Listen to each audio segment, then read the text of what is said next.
Nyamaze kimya mbele zake. Mara nyingi tumekuwa tukiliona fungu hili likibandikwa tu sehemu mbalimbali za kanisa, lakini kiuhalisia hatulitendei kazi. Lakini Bwana yumo ndani ya hekalu lake takatifu, dunia yote na inyamaze kimya mbele zake. Kicho katika nyumba ya Mungu. Kicho kwa maana yake tu ndogo ya kawaida inaweza kuwa ni hofu. Na hapa tunazungumzia hofu ya Bwana. Watu wanaweza kufikiri kwamba hofu hii ni kwa ajili ya woga fulani. Sio woga, bali ni ile hofu ya Bwana. Zaburi 19 mstari wa 9 anasema, kicho cha Bwana ni kitakatifu, kinadumu milele. Hukumu za Bwana ni kweli, zina haki kabisa. Kicho cha Bwana ni kitakatifu, kinadumu milele. Hukumu za Bwana ni kweli, zina haki kabisa. Kicho hiki tunachokizungumzia ni kuwa na hofu katika nyumba ya Mungu, kuwa na namna ya unyenyekevu, kuwa na utulivu wa namna kubwa zaidi kuliko kuwa na mambo mengi katika ibada ya Mungu. Tunapozungumzia hofu, hatuzungumzii woga. Wakati fulani unaweza kufikiri labda tunazungumzia woga. Timotheo wa pili sura ya 1 mstari wa 7 anasema, maana Mungu hakutupa roho ya woga, bali nguvu na ya upendo na ya moyo wa kiasi. Kwa hiyo Mungu hakutupa roho ile ya woga, ila ametupa roho ya nguvu, lakini ametupa roho ya upendo na ya moyo wa kiasi. Kwa hiyo tunatakiwa tuwe na hofu ile ya kumcha Bwana kwa roho ya upendo, lakini kwa nguvu, na sio kwa namna fulani ambayo inamchukiza Mungu. Tunatakiwa kumtumikia Mungu na kuwa na kicho kwa Mungu, kuwa na namna ya kumheshimu, kuwa na namna ya utulivu katika ibada yake. Waebrania 12 mstari wa 28 anasema, basi kwa kuwa tunapokea ufalme usioweza kutetemeshwa, na muwe na neema ambayo kwa hiyo tumtolee Mungu ibada ya kumpendeza pamoja na unyenyekevu na kicho. Tumtolee Mungu ibada ya kumpendeza pamoja na unyenyekevu na kicho. Kwa hiyo tunahitajika kumtolea Mungu ibada ya kumpendeza. Kumbe pale tunapokuwa na kelele ndani ya kanisa, hatumtolei Mungu ibada ya kumpendeza. Pale tunapokuwa na mizunguko mingi ndani ya kanisa, hatumtolei Mungu ibada ya kumpendeza. Anatuambia tumtolee Mungu ibada ya kumpendeza. Tuwe na unyenyekevu, tuwe na kicho mbele za Mungu. Kicho katika nyumba ya Mungu. Ayubu 15 mstari wa 4 anasema, naam, wewe ondoa kicho, nawe wazuia ibada mbele za Mungu. Unapoondoa kicho, unazuia ibada mbele za Mungu. Unapoondoa kicho, unazuia ibada mbele za Mungu. Unapokuwa hauna utulivu ndani ya kanisa, unazuia ibada mbele za Mungu. Kwa hiyo ibada zetu inawezekana kabisa wakati fulani hazipokelewi kwa sababu hatuna kicho ndani ya ibada. Kicho katika nyumba ya Mungu. Kicho katika nyumba ya Mungu. Ujumbe kwa vijana, sura ya 86, sura ya 86 ukurasa ule wa 250 hadi 251, kipengele kile kinachosema mwenendo katika nyumba ya Mungu. Mwenendo katika nyumba ya Mungu. Kuna maneno haya: kicho kinatakiwa sana miongoni mwa vijana wa kizazi hiki. Ninajisikia vibaya ninapowaona watoto na vijana wa wazazi wenye dini ambao hawazingatii utaratibu na utulivu ambao unapaswa kuzingatiwa ndani ya kanisa la Mungu. Watumishi wa Mungu, wakati watumishi wa Mungu wanapowasilisha maneno ya uzima kwa watu, baadhi wanasoma. Kuna watu wanasoma vitabu vingine. Wakati mhubiri anaendelea kuhubiri, wengine wanasoma vitabu vingine wakiamini kwamba ni magombo ambayo ni muhimu zaidi ya hubiri linaloendelea. Nabii anasema anasikitika kuyaona hayo. Baadhi wanasoma, wengine wananong'ona na wengine wanacheka. Macho yao yanatenda dhambi kwa kuhamisha mawazo ya wale wanaowazunguka. Tabia hii ikiruhusiwa kuendelea bila kudhibitiwa, itakuwa na kuharibu wengine. Watoto na vijana hawapaswi kujisikia kuwa ni jambo la kujivunia kwa wao kujali na kuwa wazembe katika mikutano ambapo Mungu anaabudiwa.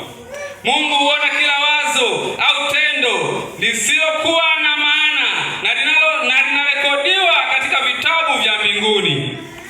Anasema, nayajua matendo yako. Ukisoma kile kitabu cha Ufunuo 3:1, kipengele kile cha mwisho cha hilo fungu, anasema, nayajua matendo yako, ya kuwa una jina la kuwa hai, nawe umekufa. Tunaweza tukawa na jina zuri la kuwa hai, lakini tumekufa kiroho. Inawezekana tukawa na jina zuri la kuwa hai, lakini tumekufa kiroho kwa sababu ya kupiga kelele kanisani. Inawezekana tukawa na jina zuri la kuwa hai, lakini tumekufa kiroho kwa sababu ya matumizi ya simu ndani ya ibada.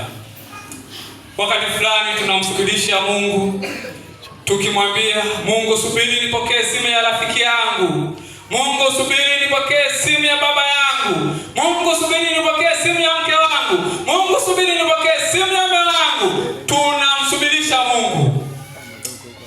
Ni kwa namna gani tunashindwa kuwa na kicho katika nyumba ya Mungu? Mungu leo anatuita kwa wito huu, tuwe na kicho ndani ya ibada. Tuwe na kicho katika ibada ya Mungu. Tumtolee Mungu ibada ya kupendeza.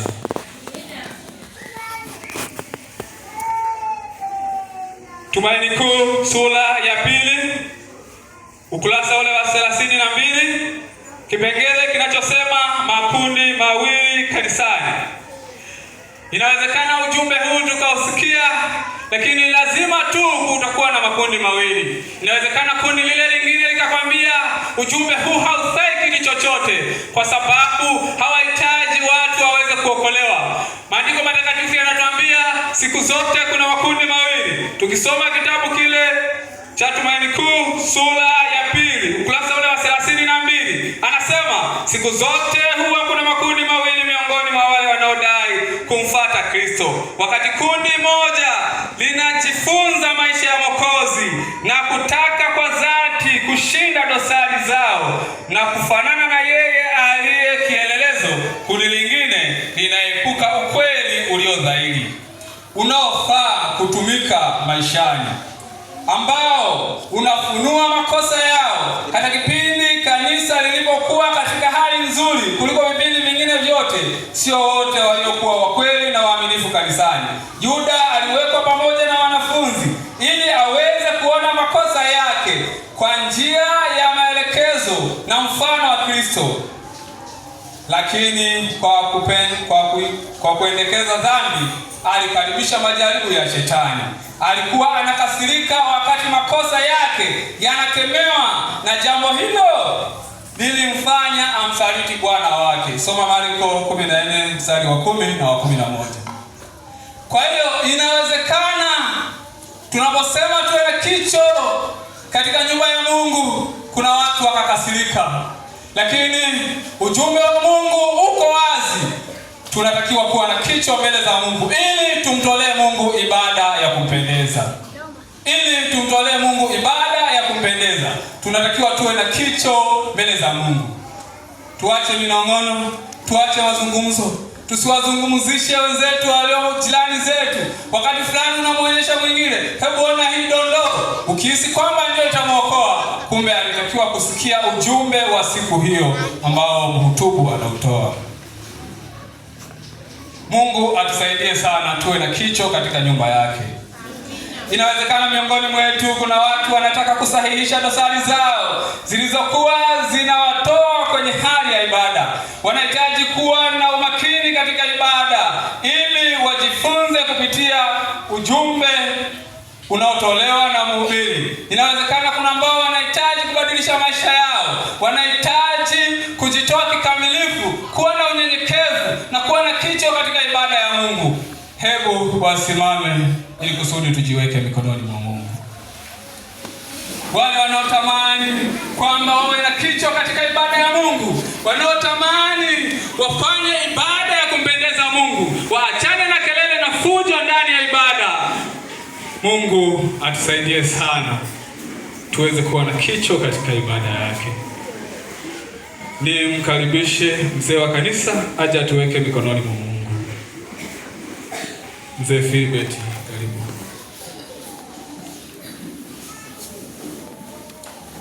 Basi tupige magoti tuombe.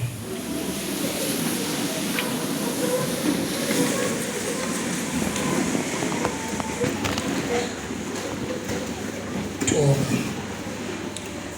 Baba yetu mtakatifu uliye juu mbinguni, ni wakati tulipopiga magoti mbele zako, kwa sababu umekusudia kumtumia mtumishi wako. Umemwongoza kunena madhaifu tulionayo juu ya maisha yetu. Bwana, tunaomba msamaha tupeza kutenda kinyume na mapenzi yako. Ni kweli wakati mwingine tunapoitwa kwa kazi yako tunakuwa na sababu nyingi. Tunakuwa hatuna wito wa moja kwa moja kutumikia wewe kwa moyo wa dhati. Bwana, katusamehe. Katutie nguvu, Roho wako Mtakatifu asipungue juu ya maisha yetu. Atuwezeshe kutuimarisha katika matumaini. Unapotuhitaji kututumia, nasi tuitike kweli. Mungu, tumekuja utumie.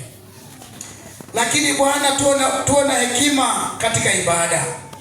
Wakati mwingine kweli tunakuwa ni chanzo cha kelele. Wakati mwingine tunakuwa ni chanzo cha kuvuruga ibada yako takatifu. Bwana, tusamehe. Tupatie nia ya umoja na mshikamano. Tukasikize neno lako kwa kila wakati na tukalipende siku zote za maisha yetu. Tazama, wakati mwingine simu zetu mtumishi wako amenena, tunapokuwa nazo ndani ya ibada tumeseuza kuwa ndio ibada, lakini ndio chanzo cha shetani kutuangusha. Bwana, tuamini kwa tunapokuja kwenye ibada tukutazame wewe, wala sio simu zetu Bwana. Lakini siyo hayo tu, yapo hata mengine enda kutukumbusha kila mmoja madhaifu yake aliyonayo. Yawezekana mwingine na madhaifu ya simu, lakini mwingine na madhaifu ya kuwaza nyumbani katika shughuli zake mbalimbali. Wakati wetu tuko hapa kanisani tunafanya biashara nje ya kanisa hili. Bwana, tusamehe Bwana. Kila mmoja madhaifu yake aliyonayo katuondolee Bwana. Tukiamta tusamehe na tutazidi kutunganisha na tutafundisha utatufundisha jinsi ya kutenda. Lakini tazama masaa haya Bwana, tunaenda kujikabidhi mikononi mwako. Tunamweka mkononi mwako mtumishi wako. Uliyekusudia tunenele neno lako kwa siku ya leo. Bwana, kambarikie na familia yake Bwana. Kamtie nguvu, kamzidishie hekima, na hata siku yoyote unapohitaji kumtumia Bwana, akafikishe ujumbe wako kwa watumishi wako siku zote za maisha yake. Bwana, tunaamini umesikia na utaenda kutulinda, ni katika jina la Yesu Mwokozi wetu. Amen.